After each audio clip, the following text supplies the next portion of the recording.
তোমরা সব কেমন আছো? আশা করি ভালো আছো। তো আমি এসেছি আমার আর একটা সাইডে, কাজের সাইডে। প্রায় কাজটা চালু করেছি জানুয়ারিতে।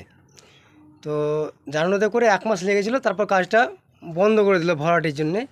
তারপর আবার কাজ হয়েছিল, তারপর আবার চালু হলো। দিয়ে লিল্টন থামাল হয়েছে, বুঝলে কি না? তো লিল্টন থামালের পর যে কাজটা বন্ধ হয়ে পড়ে আছে আজকে প্রায় 4 মাস থেকে, পার্টির কোনো গল্পই নেই কি কাজটা চালু করব। তো পার্টিকে আমি বলছি কি ভাই কাজটা এখন করে নাও, কাজের একটু চাপ কম আছে, কাজটা করে নাও, নাহলে আমি অন্য কাজ চালু করে দিলে আর কাজ করতে পারবো না এখন।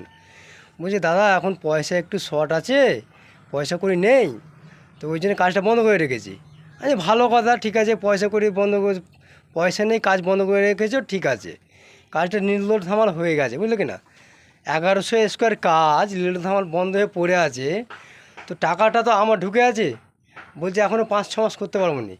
আরে যেটাই হোক এমন আমার 10-20 হাজার সেটা হোক আমার টাকা ঢুকে আছে। আর 6 মাস আগে একরকম রেট হয়েছে কাজের, আবার যদি 6 মাস পর করে মানে 1 বছর পর আবার কাজের রেট বাড়বে।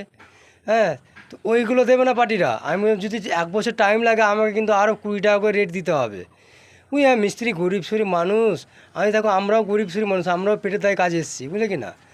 তো 1 বছর পর পর যদি তুমি ছাদ ঢালো, তো 1 বছর পরে তো রেটটা বাড়াতে হবে। ওই একটু কম সম করে দেখে শুনে নেবে না? আমি দেখে শুনে কী নেবো, আমাদেরকে তো মিস্ত্রিদেরকে মাইনে বাড়াতে হচ্ছে 2 মাস 3 মাস ছাড়া ছাড়া। তখন মিস্ত্রিরা কেউ আসবে না মাইনে না বাড়ালে।